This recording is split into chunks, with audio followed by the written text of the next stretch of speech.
इस प्रॉब्लम में हमें n एक पॉजिटिव इंटीजर दे रखा है और Hn एक स्पेस को डिनोट करता है जिसमें n क्रॉस n मैट्रिसेस आते हैं विद एंट्रीज इन R, और ये इस कंडीशन को सेटिस्फाई करते हैं यानी कि Aij इक्वल्स टू ARS जब I plus J equals to होगा R प्लस एस के, और IJRS ये जो वैल्यू है 1 से लेके n तक जा सकती है।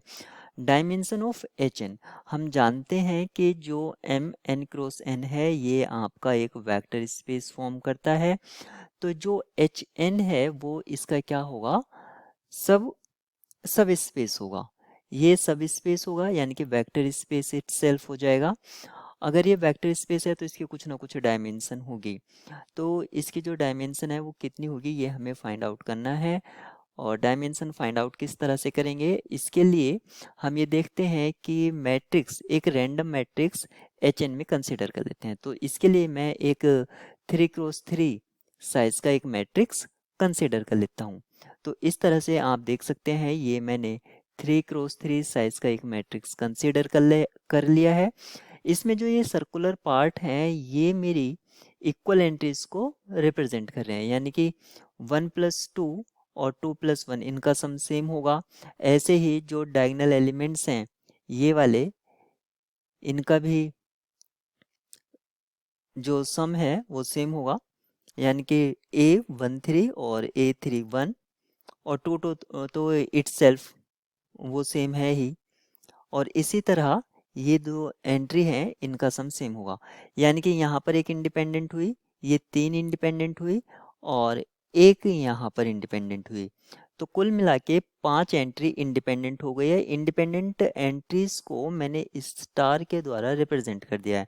1 यहाँ पर है और 2 एंट्री आपको यहाँ पर मिल रही हैं इस तरह से, एक ये यहाँ मिल रही है, या 3 कह सकते हैं, इसमें आपको 3 मिलेंगी और फिर एक एंट्री आपको यहाँ पर नीचे मिल रही है।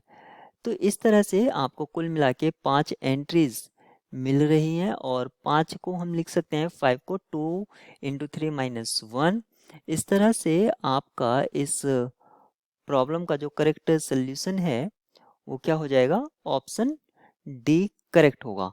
इस तरह से अगर आप एक n क्रॉस n साइज का मैट्रिक्स कंसीडर करते हैं तो ये वाला ऑफ डायगोनल और प्रिंसिपल डायगोनल, यहाँ पर जो एंट्री होगी ये 2 बार काउंट होगी, इसको एक ही बार काउंट करेंगे क्योंकि ये इंडिपेंडेंट चॉइसेस होंगी।